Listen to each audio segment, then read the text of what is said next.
Okay, Dan Book McNoggin here, and I'm gonna start this off really soon by explaining kind of like the oddity of this situation. Okay, this is Liminal Zone, The Liminal Zone by Junji Ito. The reason I'm saying this is because I read Volume 2 before I read Volume 1, so it's going to be probably maybe my interpretations of the second book, I don't know, or it's affected how I feel about book 1. I'm not 100% sure, but I just wanted to throw that information out there for you guys, just so you're aware that I did read the Volume 2 before reading this.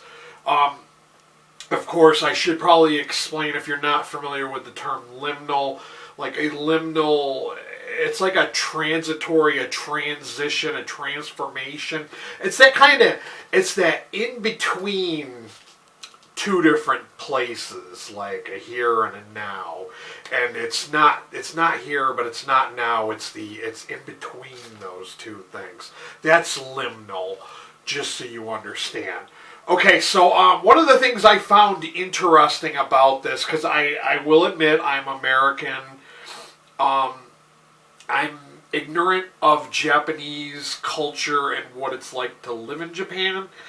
And being ignorant does not mean you're stupid. It just means you just don't know. So that's why I'm saying I'm not really aware of Japanese culture.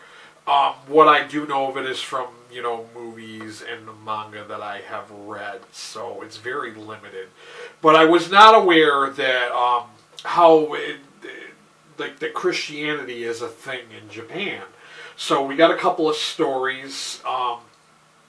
One of them was about this Christian boarding school. It's a private school, and the headmaster, he is really weird, and he's trying to find a woman that is like the reincarnation of the Virgin Mary, and there's people that turn into pillars of salt.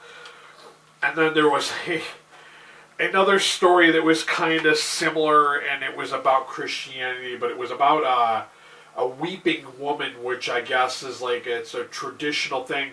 Like they would invite somebody to a funeral or wake or whatever, and they would just cry. And that was their whole job, kind of like the Sin Eater, kind of something similar like that. They're like a person who's not like a close relation to the dead person.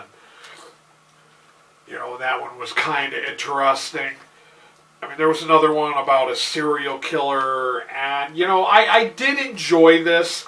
I do have to say, like, a lot of the stories just kind of, like, felt flat for me. I didn't feel as strongly about this one as I did about Volume 2, let's just say that. I felt like the theme of liminalness was better interpreted in Volume 2. I think this one was just okay, but like I said, this is the first book in this series. I do not know if there are going to be more past Volume 2. There may or may not be.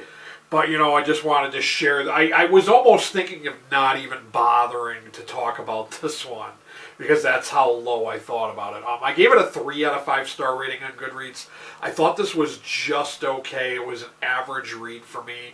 I was a little more impressed with Volume 2. I thought the stories did a better job of capturing that essence of a liminal, like a transitory or, in-between phase. This didn't really have that kind of feel. Like, I felt like this was kind of sloppy in that regard, so that's why I gave it what I gave it. Of course, as always, I will have a link to Amazon down below if you want to check this out for yourselves. I'm going to have my coffee link if you wouldn't mind buying me a coffee or two.